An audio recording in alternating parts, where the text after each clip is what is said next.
Hello, everybody. Welcome back to another episode of Between You and Me. Today, in our final episode of the season, we have my all-time favorite guest on the episode, and it is Margaux Hackart. Oh, hi! I'm here! So, guys, I'm sure in so many of my episodes you've heard me mention, my best friend Margaux, my long-distance best friend Margaux, blah, blah, blah. So now we finally are able to get her on an episode. She is all the way in San Francisco currently, and we're doing this through FaceTime. So if there's any audio differences, that's just the only way we could record it, because we're unfortunately not together.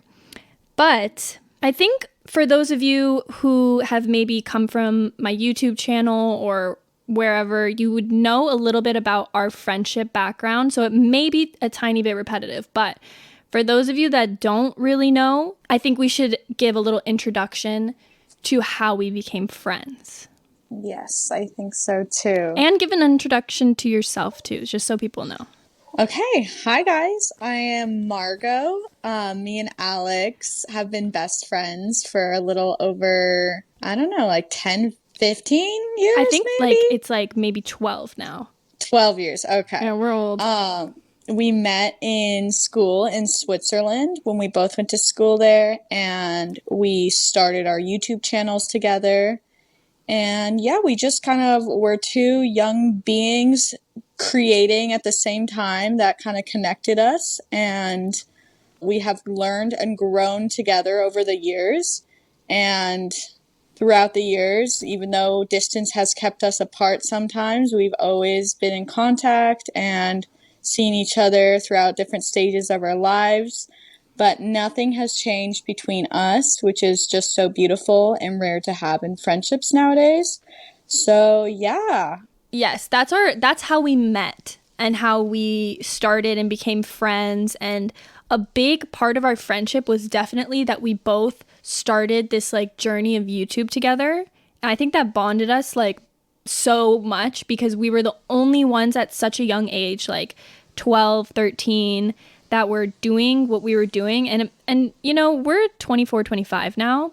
So maybe now it's way more common for kids to be doing that together. But at our age, it was not a single soul we knew wanted to put themselves on the internet the way that we did. And we were just so inspired by a bunch of, OG YouTubers that I'm sure you guys have heard of. What were some of your... Makeup by Mandy 24. I really love J Loves Mac 1. Remember that Filipino girl? Yes. Or what's the one? Mac Barbie 07. Yeah. Something Maddie. Yeah, Maddie Brad. Yes. Makeup by Mandy, and just a whole bunch of it was that era. So if you were watching YouTube, you would know exactly what we mean by that era of YouTubers. We just loved, and Adeline Morin. We can't forget her. Yes. She was such a key one. I remember that. Is she still doing YouTube? I see her on TikTok sometimes. I don't know about YouTube, though. Oh, my God. But, yeah, A lot of them have babies now. I know. It's scary. Literally today, I saw a TikTok from Makeup by Mandy. Yeah. Amanda Steele. She's, holding her baby in a little, pouch thingy, and they were younger than us too. Yeah, I'm pretty sure she's a couple years younger than us, 2-3 years younger. And Crazy Ray, the pizza and ranch girl, Cola and Ranch, she's also got a baby. She's crazy, funny. Holy God, these girls are just all grown up, and and we feel mentally the same age as where we started. Yeah. I'm not gonna lie, a little bit. But going back to a little bit of history, how this happened is that we had a mutual friend. You grew up with her. I became friends with her, I think, in 4th grade. Yeah. And then she was just friends with the both of us separately, not together in a group. And when you're in 4th grade, 5th grade, and you kind of have your cliques, I don't think that we were in the same clique. Yeah. And we were friends with her separately. So that's where you and me kind of had some distance. Mm-hmm. And it was only till she left that you and me were like, hey, like stronger together than apart. And yeah, I don't know. And we ended up just becoming, it was so funny because we had this like underlying, and I don't know if you can relate to this, but like dislike towards each other just because it was like an odd competition. Yeah. Like there was a weird sense of competition just because we were both friends with the same person. Yeah. So then when she left, we were placed into the same class in grade 7. And then we were just like, oh my God, like the only people we really know well was each other. So we just kind of like meshed and stuck with each other. All of a sudden that friendship grew and grew. We ended up being in the same exact classes for like 4 years, continuing after that. And then fast forward, I ended up moving to Canada where I am now. And we kept our long distance friendship going. And then Margaux moved to California where she is. And we're still here, still best friends. And after how many years has it that we've been like apart? Since so you left in middle of 9th grade, kind of. So yeah, I think I was like 14 or 15. Yeah. So almost 10 years we haven't been living with each other and still we're able to maintain a friendship. Yeah. That's crazy when you think about that. It really is. But it also helped that we were visiting each other like consecutively. Like right as you moved, you came a month later to come visit. So like, a little bit of separation anxiety. I had to come back. Also, you forgot to mention, I just had a really funny flashback. We were actually friends. Well, I thought you were my friend because like outside of school without that third party friend, we went to church together. Oh, yeah. Anytime I would show up at church, I had no other friends. So I'd wave at you and be like, hi, Alex. Oh, yeah. And you were really shy and I didn't know if you liked me or anything. So you just kind of like waved back and be like, hi. Like, like I'm the crazy girl at church trying to befriend you. But that was so like the start, right? Like, you're right. I completely didn't like remember that, to be honest. Because that was before we had any type of friendship. That was like early. Yeah, like we were very young. Hey, because we went to the same school and everything, you know. Oh, that's crazy. You're so right. You're so right. Yeah. I forgot about that. And then that's when we were like at school and stuff. We're like, oh, like, okay, like I guess. I feel like at church we were more civil, and then at school we were like back into our like battlefield. Of, yeah, we're not friends. Yeah, but you can imagine we were just like such little kiddos. No better like judgment than that at the time. Mm-hmm. But yeah, so now at this point in our lives, Margaux and I have maintained contact, obviously. We talk to each other basically every day. Yeah. And even if it's not direct, like on the phone, we'll speak to each other and kind of know what the other person's doing in their lives for the most part. And you have to add that we have a snap streak score. Oh yeah. Let me find out what it is. It's almost 3,000 days, I think, and that's at least I think it's over 7 or 8 years.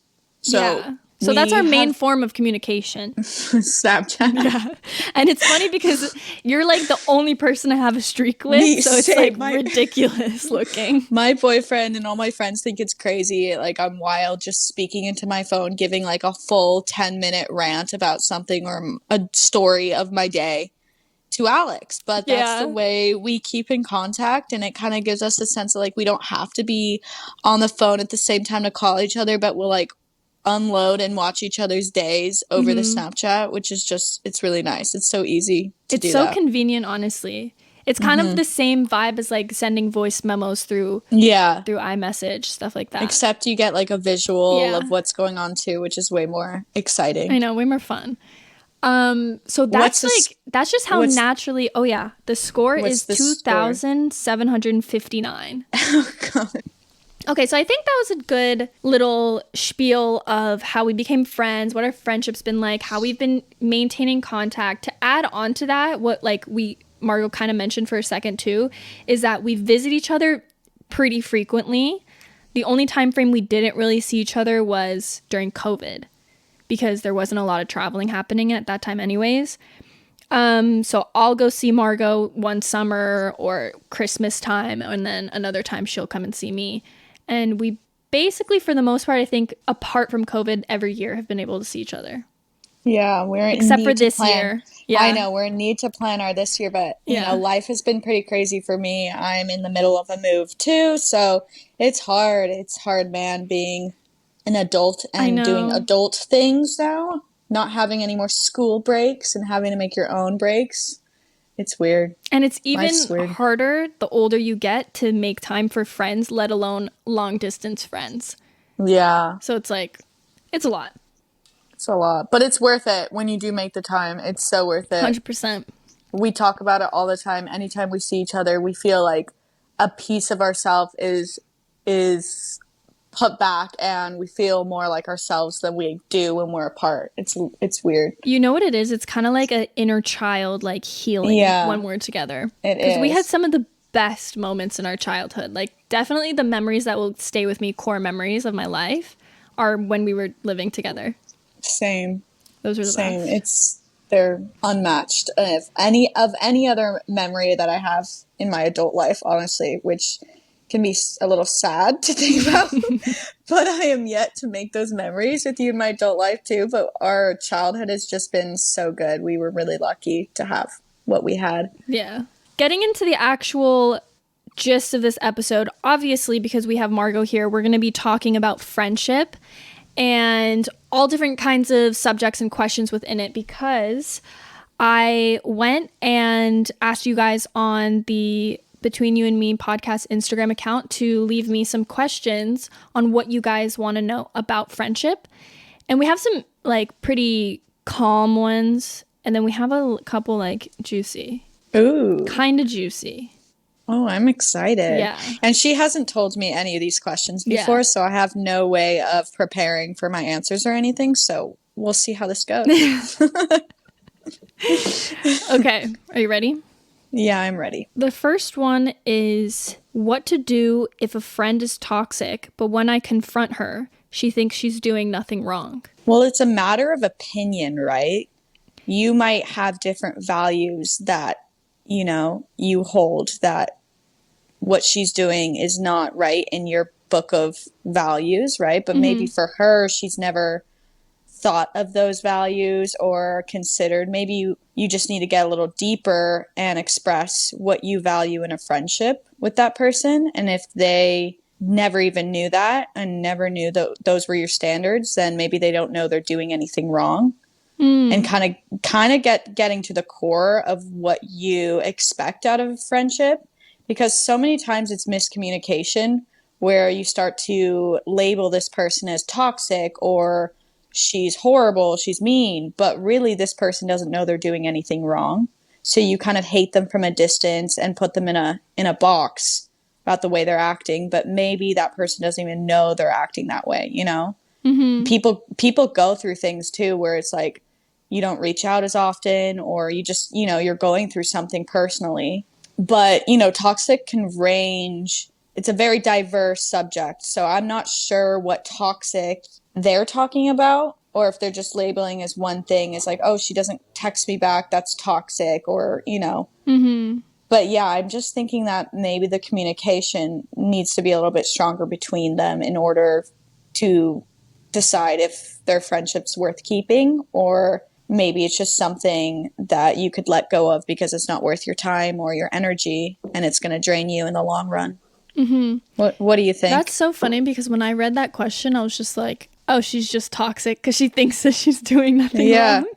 But your answer was good. I like that answer. Because it's true. There's an element of communication. And if like one or the other person doesn't have that ability to communicate well, then you're not actually going to know if that person is aware, like you said. Like if they understand, oh, this is something that so-and-so doesn't like in a friendship and I'm still doing it, then we can probably say that's toxic. If you're aware of what someone dislikes and you're still acting in that way even though they've communicated it to you. So consider that. If you have had a conversation about it with this person and you've expressed how you feel, you expressed already like what your values within a friendship is, and then they continue to disrespect your like boundary or whatever the situation is, then I'd probably say relatively toxic, and you don't really need that in your life. Yeah, I agree. Yeah. All right, next question. This one's kind of broad. It's not really a question. It's kind of just a like blanket statement, and then we'll kind of get into it a little bit. But they said friendships in relationships. I'm thinking from that, friendships in relationships, like how friendship dynamics in relationships, like I think it's really important to have similar friends in relationships, because that makes it not only easier to hang out with your significant other and their friends, but also for them to hang out with you and your friends. And it says a lot about your relationship if you like their friends, you know? I think that, yeah, no, I've seen couples in my experience where their relationship hasn't lasted because they were so isolated from each other's friends, they hated one another's friends. Then that says a little bit about you, because they don't really like you and the people you hang out with. Like that does draw back to you as a person, because you love these people, you want to surround yourself with them. Like I get it, maybe one or two friends that they absolutely can't stand, that's fine. But if it's like, oh, I hate your whole friend group, like why do you hang out with those girls? But to you, those girls are your ride or die soulmates, then I'd say bye to the boy, because hello, like I'd they're say me, bye to the you know? boy. See ya. See ya. These are my girls, you know? So I think having friendships in your relationship are really important. And cherry on top is if you have the same friend group, kind of. That's always the best kind of ordeal. But also Yeah. makes it harder. Makes it harder when you do break up. That's always That's the true. shittiest. Yeah. So it's like a hit or miss type of thing. It Yeah, could it either really be the best. It could be the best in the moment, but then, you know, in every relationship there's a possibility of it ending. So that could also be a little rough for you. Yeah. Yeah. But also, I think an interesting point to bring up within friendships, in relationships, the way that your friendship dynamic can change when you're in a relationship. Because I get a lot of questions where people are like experiencing a lot of difficulties in their friendships because they're like so absorbed, like the other person's so absorbed in their relationship. And it brings up a funny point that I hope you won't mind that I'm going to say. Way back when, I want to say when we were like 13, 14, and you got into your first relationship. I know where you're going to go with this. I struggled so hard with that. You don't understand. Yeah. Like, of course it was, I don't even know how to describe it, but it was like you were my boyfriend and you went and got a boyfriend. And I'm like, that's so fucked up. I'm like, Yeah, where is she going? I'm like, what's going on? Someone's stealing her and I didn't like it. And I remember I would go home sometimes when you would go and hang out with him. Yeah. And I would just be sitting in my bed and I'd be like, fuck this. Like, this sucks. I'm like, Margaux's with her boyfriend. I'm sitting at home, blah, blah, blah. It's like a Friday night or something. I'm like, oh, this stinks. And there's like such an element of like, you feel like you're losing your friend a little bit when they get into a relationship, especially when it's like that type of friendship that's as close as you and me. Yeah. Where like we were hanging out as much as a couple would. But like in 9th grade, we pretty much were just hanging out, spending every second of our day together. And then all of a sudden when I have this boy and I'm like, I'm going to hang with him, I'm going to go here with him, I totally get it. And you'd be like, I'm just going to go home. Right. Yeah. But I didn't, now that I'm thinking of it, like obviously she was mad. And I was like, all right, see you tomorrow. Yeah. Because that was so my fault of not like communicating it. I just stayed petty. That was also my fault of, like with anyone in their first ever relationship, you kind of lose yourself a little bit. You don't even know what to do, where you are at, and you just kind of like stick to this person. So yeah, totally. It's sometimes like, I don't want to say a rite of passage, because I'm sure a lot of people like get in relationships when they're a little bit older and more aware. But like a lot of the times, like people are like pretty young in their first relationships where they're like fall in love, and it's like really easy for you to sometimes like neglect your friendships because you like are so in love. Yeah, it happens all the time. I've gone through it myself with other people too, so I know the feeling. I bet everyone knows the feeling. Yeah. But I think in that scenario, it's kind of like you don't want to put pressure on your friend because it is something that they have to go through and realize themselves. Yeah. Like and they you do. Can't, yeah, they always do. Yeah. You can't force them to learn that lesson before they're ready to learn it. If you're in that position right now, let's say, like it'll take a certain amount of time. And sometimes like sadly, it takes like that relationship ending for them to like step back and be like, oh my I God, know. I've been neglecting like my friends, my family, like all these people in my Yeah. life because I've been so like tunnel vision Yeah. on a relationship. But then when they're still there for you, you're just like, it kind of gives you that sense of, damn, like these people are really my ride or dies. Like Yeah. they saw me go through it and they're still here for me. Like That's the best. that is, yeah. That is also like to some extent a friendship test in a way of like, oh, they're still there for me. Like they understand that, you know, there's like moments in friendships where they might like decline in like closeness and then come Yeah. back and like feel Yeah. closer at certain parts. Because I've talked about that in like other episodes where sometimes you have friends that you go through like seasons with them where you Yeah. feel closer with them at certain parts of your life, and then you might have more distance at certain parts, but they still end up being like a very close person to you Yeah. throughout your Yeah. lifetime. Okay, this is kind of an interesting one. My friendship started to feel forced, but my friend refuses it when I tell her that I see it and I sense it. So I guess they're asking for some kind of advice in that scenario. Maybe I can, just from what I am taking from this is like you are giving more than you get in the friendship, maybe. And that's why it feels forced. Like That maybe, could be it, yeah. Because I feel like there's a lot of reasons that a friendship starts to feel forced on like one side. Like one side of it yeah. feels forced. And that's probably like a big cause is you feel like you're putting in more energy than the other person is. And then when Yeah. they're around you, maybe it feels like not the same anymore. Like Yeah. maybe the energy's not where it once was. I feel like sometimes, you know, you just kind of, you're trying to be that person for them, that friend, and maybe doing all these extra things to get that gratification from that friend, you know? And then that's when you feel like, oh, I'm forcing it because I'm technically not doing these things because I would just do them naturally. I'm doing it because I'm trying to get this friend to notice me more or get her back. So that's when I would feel like, oh, a friendship feels forced because I'm not just doing these things because it's what I do. I'm doing it to gain her interest, gain her attention back. So maybe that's why she's saying this person's saying this. I would just maybe reconsider everything you're doing and take a step back, talk to the friend, maybe take some time for yourself and really reconsider, like, are you enjoying this friendship? Is it worth all your time and all the extra efforts you're doing? Or is it maybe something that you're doing out of like worry that you might lose this person? Yeah, that's true. Because a lot of the times, like, friendships will, like, hold a big space in your life. Like, they'll be, like, a big part of your life.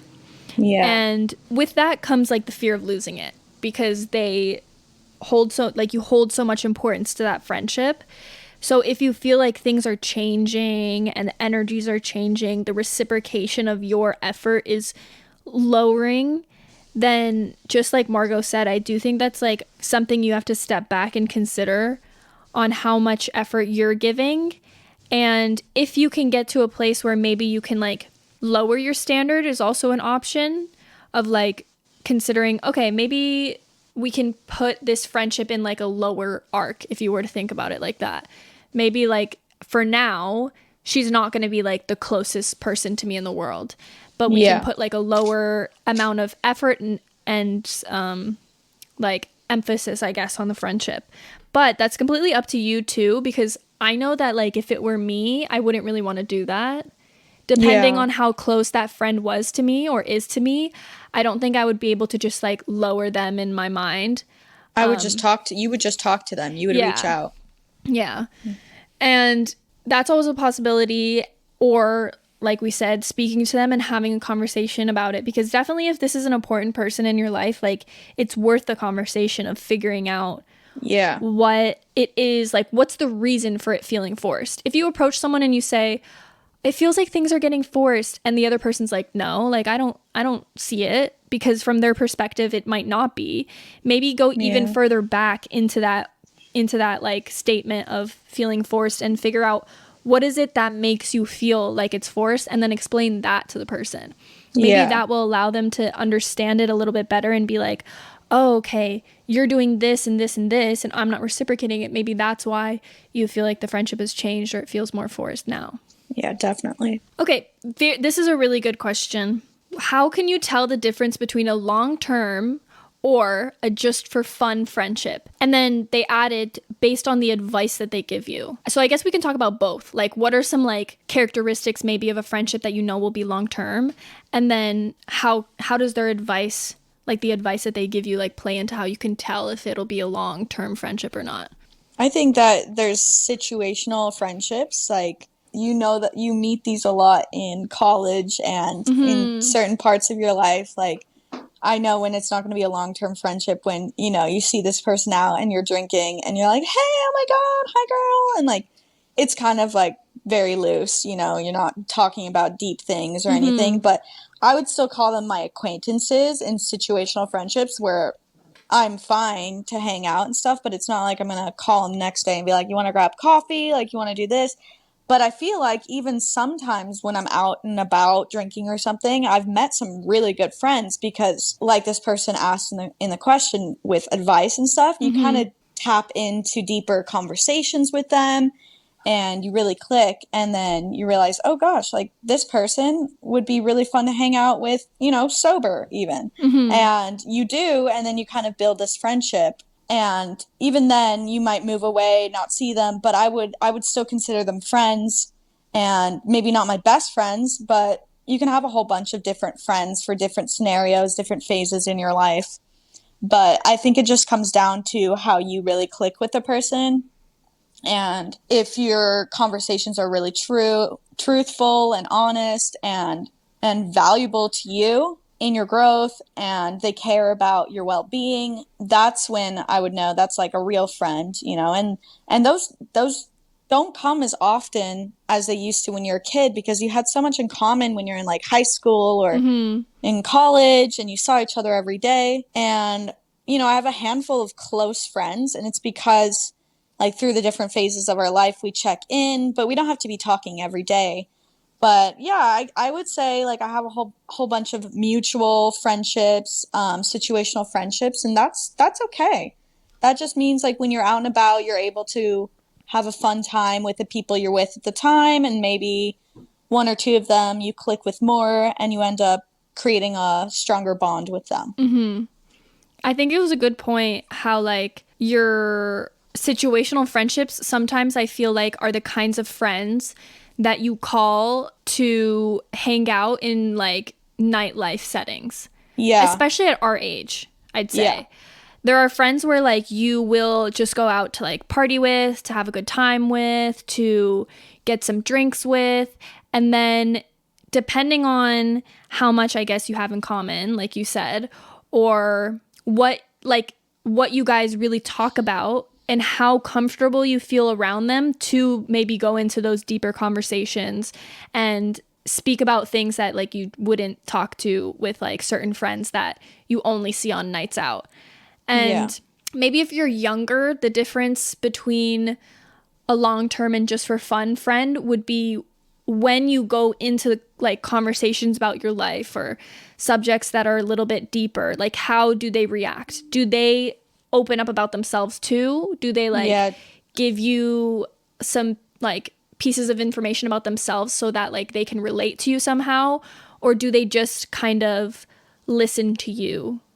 Or talk about themselves. I think it's really important to ask questions too. Like they're interested in you as a person rather than just to spill the tea about themselves, and they'll just keep talking 100 miles per hour, and you're sitting there kind of like nodding your head like, yeah, and you can't get a word in, and then they move on and it's just all the attention's on them kind of, and you're just sat there like, just is listening. this really a two-way thing, or is it just, you know, just for the moment, just fun talk and stuff. And I also I've noticed this as I've gotten older, like sometimes I have to curate myself with certain friend groups or people I'm with, to act more a certain way, because they're more mature ladies, individuals that, you know, don't act a little weird or crazy, stupid. And I'm a little crazy, weird, and stupid, and that's okay. And the real friends that I consider my my best friends, I can be 100% myself with.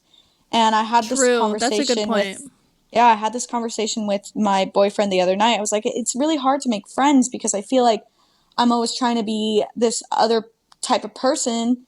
And then at the end of the day, I don't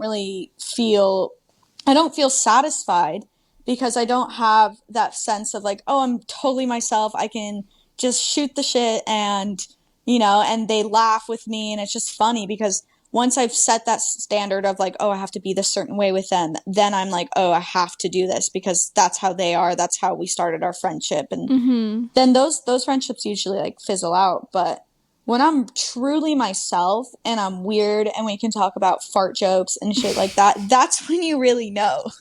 Then you're like, this girl's down. She's funny. I like her. She makes me laugh.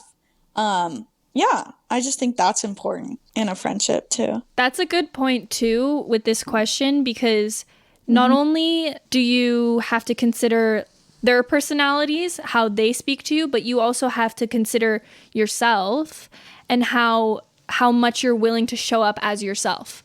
Like as Yeah. 100% your like most authentic self.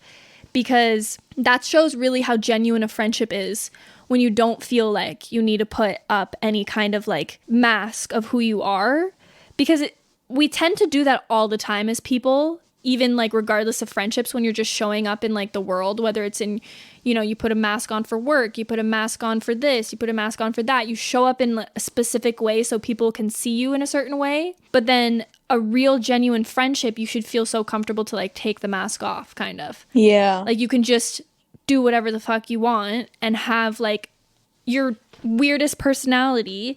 And I'm not Yeah. saying you have to be the type of person like, let's say we are, where you like can like fart and whatever, like you were saying. It's based on you, like what is your realist like form of yourself? You really have common interests. It's what you value, right? It's what you value out of someone and Yeah. what you value in your own life. And if that comes to light and really is shining when you're with a person, then and I feel like that's a friendship that you just comes easily. I feel like when it comes easily, that's when you know. But that's Mm, not to say that friendships that, you put a mask on, like my work friends and stuff, like they're my work friends. I love them. They're great people. We have great conversations. And there's one or two of them that I would really like love hanging out with like outside of work, and that's fine. But then other people, like I don't disregard them and say they're not my friends. I say, yeah, they're my work friends. Like I have a great time with them. It never gets that deep, but they're still great people, And then I don't go away like thinking, oh man, like how can I get closer with this person? Like, I've noticed as I've gotten older, if it comes naturally, it comes naturally. And I'm not going to put in all the extra effort to be someone I'm not to get something out of this friendship. mm-hmm. It is what it is. Yeah, that's very true. And also, I think that long term friendships have a lot of compatibility to them. So it's not just Yeah. like how much fun you guys have together and how good of a person the other person is. It's like how well you two as people can communicate with each other. Basically like a relationship at the end of the day. Yeah. How you can communicate with each other, how you like understand each other, how you show up for each other. And that's really what's going to give you a long-term friendship. When it comes to advice and stuff like that, I think that you can sometimes see in the way that they give you advice how they would handle a situation. And that shows you maybe their morals, their values, how they would approach certain situations. And then you can take something from that based Yeah. on how well you guys would be together as friends and like how compatible you guys would be. Yeah. I'm dating my best friend's brother and it could get sticky. How do I deal with this? That is a sticky situation. Say goodbye to the best friend. Say see ya. Say see ya. Bye. No. That's a little tricky. Me personally, if Alex were dating my brother, I would freaking love it because then she'd become part of the family. And then I'd have her as my sister-in-law, and that would just be perfect. But that's not the case. Imagine that. But it's different for everyone. Like I could see like in TV shows, especially when someone's like hooking up with their brother or something, they find out they're like, what the heck? Yeah, I don't know. Like, it depends on what you are at the phase in your life. Like, if you can be a mature about it and compartmentalize your friendship and the relationship, that's great. But if it gets messy and starts to like you're over at your boyfriend's house now, I guess, and your friends in the kitchen, you're like, oh hey, and you're not giving her the attention like separately. It'll hurt that friend for sure. Because Yeah. then all of a sudden it feels like her brother is more important to you than she is, and she's just kind of like in the way. So if that is the case, like I would just make sure to reach out to your best friend, tell her like, obviously it's an unconventional situation, but I love you both and I want to spend time with you and him separately. I don't want to make you feel uncomfortable whenever you are and I'm doing something that makes you uncomfortable, please tell me, like this is new to me as well. But if you really value your friendship and this new relationship, you're going to make it work, and you're not going to let this new relationship come in the way of still keeping your friendship and everything. I feel like you could make it work for sure. But yeah, it's definitely sticky because it does take a little bit more effort from both sides, like to make that time, that special time for both of the people happen. Yeah, I was gonna say, I think in that situation, you have to be really particular about how you spend your time and even more cautious of maybe cautious isn't the right word, but you should schedule your time in a way where you're able to give like equal time to each person, your boyfriend and your Yeah. best friend, because you'd probably be in the same environment around them like pretty often. It could be like you said, those situations where you're going to see your boyfriend and your friend's like, oh, okay, like I'll leave you guys, like I want to like give you your space, blah, blah, blah. But then if that's consistently happening over and over again and you're not spending time with her, that's when there can be some kind of Yeah. like issue of her feeling neglected in a Which friendship. is totally, makes sense. I would feel that way too. So yeah, it's just making sure that you're giving them both attention and maybe not talking about her brother all the time and how Yeah. good he is in bed or whatever with your best friend because she doesn't want to hear that. She'd probably hate that. That's true. You Yes. also have to consider you can't come to your best friend like you would with any other Yeah. boyfriend because it's just not going to be her place to listen to that type of stuff anymore. If that was Yeah. your go-to person, then you have to consider the fact that, okay, now I'm dating her brother.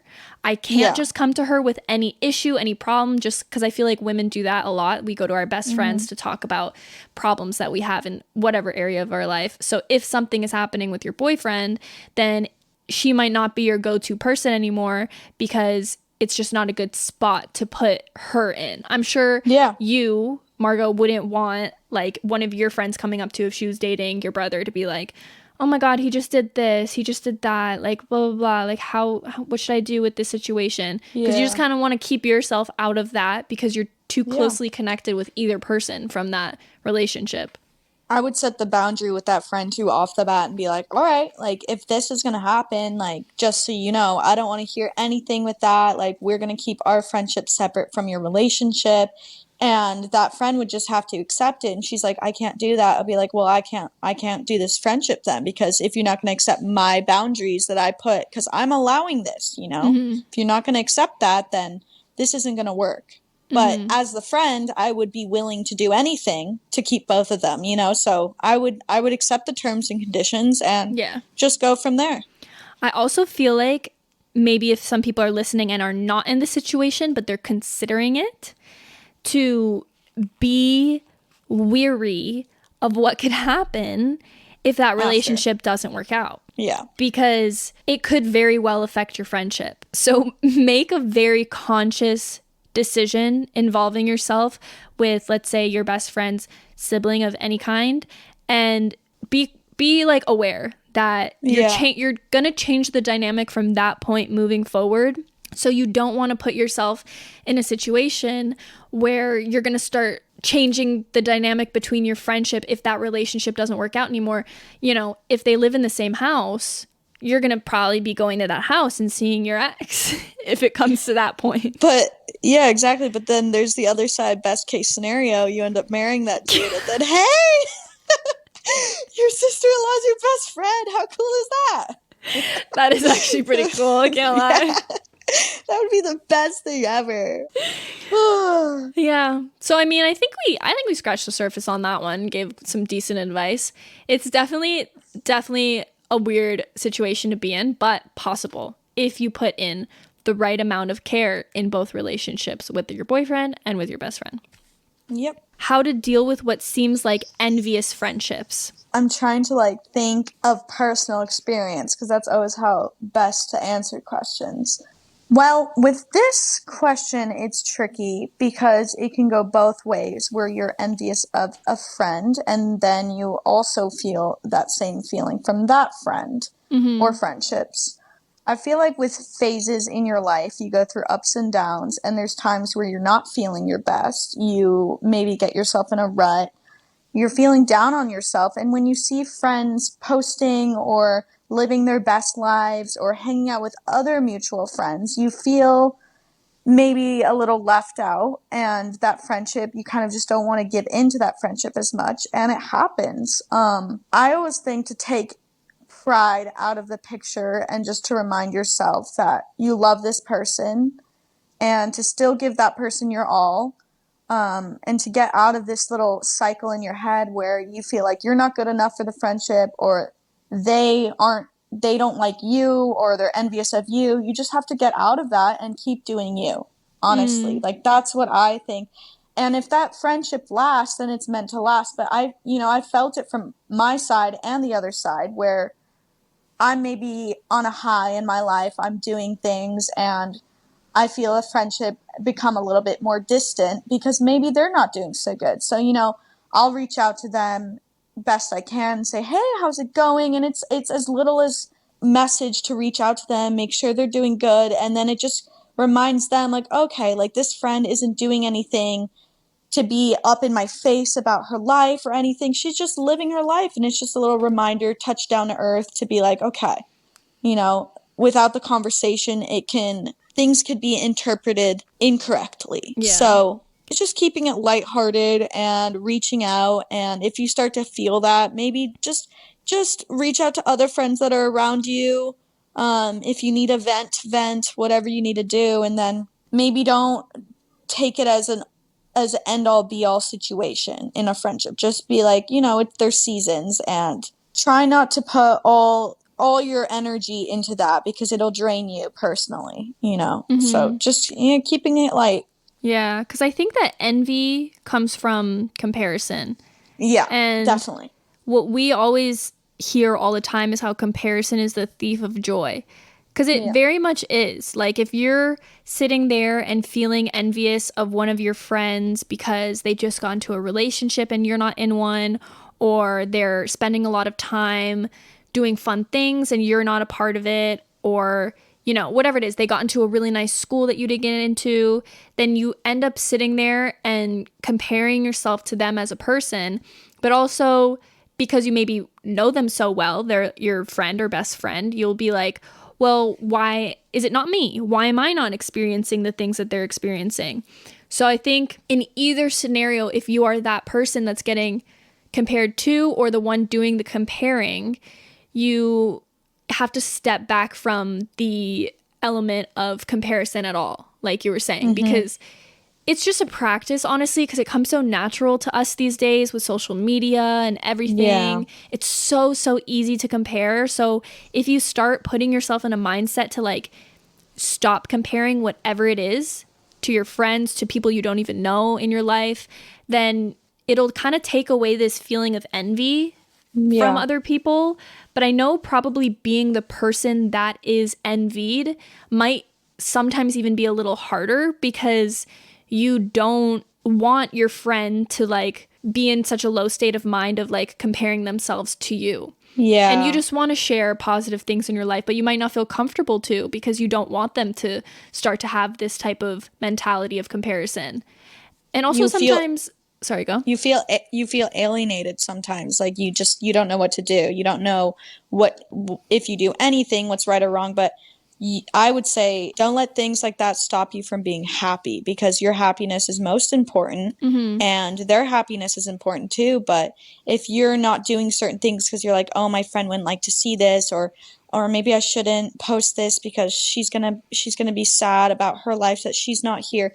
Like that's where you're overthinking your own life and things that would just come naturally to you. It's all about mindfulness. When you were talking, Alex, I was just like, you have to be really mindful, and being mindful is a practice. And sometimes you forget about mindfulness, and just reconnecting with, okay, my actions have consequences. My actions speak louder than words, like being mindful, reaching out to a person that you feel like, oh, maybe she's not doing so well, instead of like, oh, like I shouldn't do this or do that. Like just being mindful of the situation and telling those little thoughts in your head, like, stop.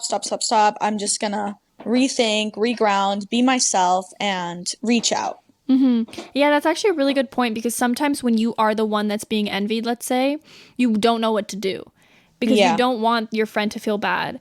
And also sometimes the feeling of envy coming from the other person might be really negative towards you. Like they could be like petty about it. They could be like making comments to you like, oh, you're having fun time with your boyfriend, good, enjoy it, or something like that. Like, oh, you are doing that instead of hanging out with me, okay, no problem. Like it comes from a really like low state of mind, low energy. And sometimes as the other person, you might still value this friendship. That person, like you said, is going through maybe not the best time. So you want to be there for them, but you don't know how. It's a good place to start is to try and support them in other areas of their life, while also just not really entertaining the like judgment that you might get The from negative. them. Yeah. Because then they will reconsider what their actions are and maybe feel guilty and be like, dang, why did I act this way? Like she really does care for me. Oh shit. And then, you start to feel guilty because you were doing too much for nothing. And this person really does care about you, and she is just having a great time in her life. And then you reconsider, like, okay, maybe I am having a tough time. Like, I need to get off social media. I need to just take a step back from everything. That doesn't mean I don't love this person. I just maybe can't see it right now. I need to build myself up again.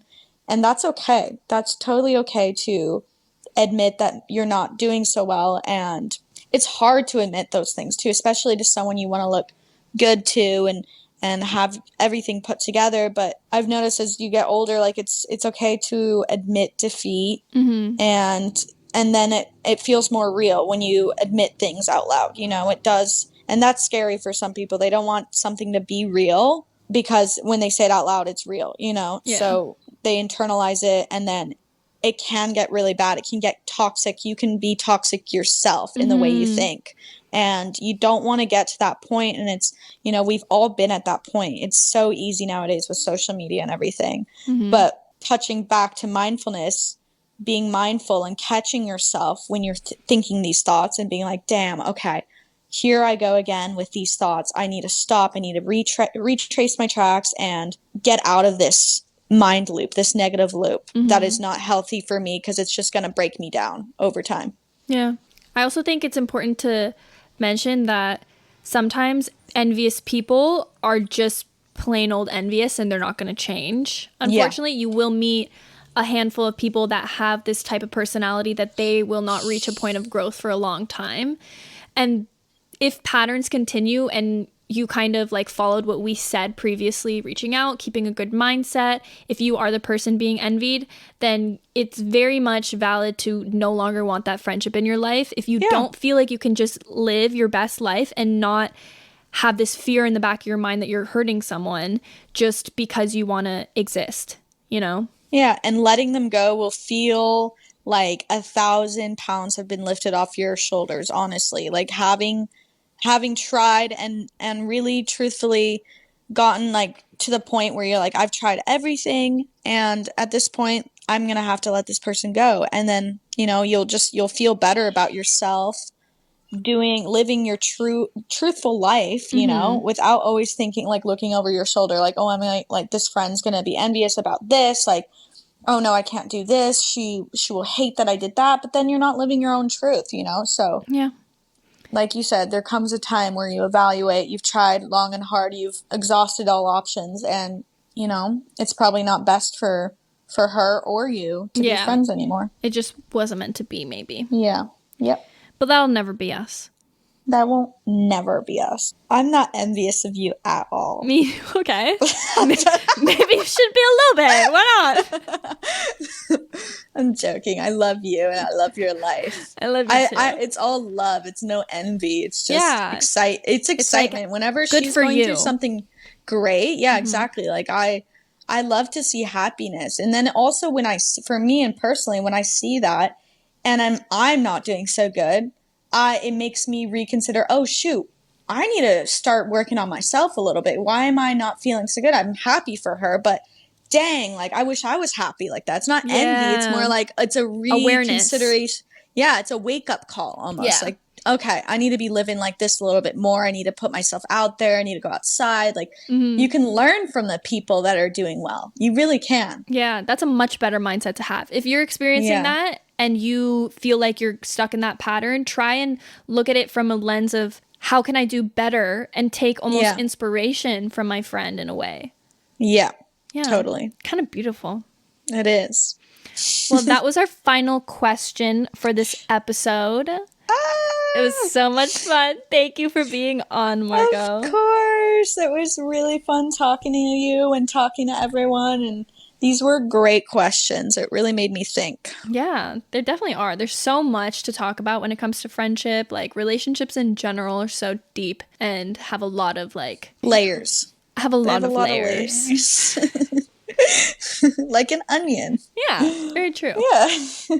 Let's finish this off. Margaux, if you want to say your socials so people can come and find you if they don't already follow you. Yeah, my Instagram is Miss Margaux. I'm not as active on YouTube as I used to, but I'm still posting lifestyle and healthy living and just enjoyment of life if you're interested. Yes, it's so fun. I love the content personally. Thank you. Yeah, so that's it, guys. This is the last episode of the season. It's been a wonderful, beautiful season. I hope you guys enjoyed it, and I hope you guys enjoyed this episode. And I will talk to you in the next season. Bye. Bye.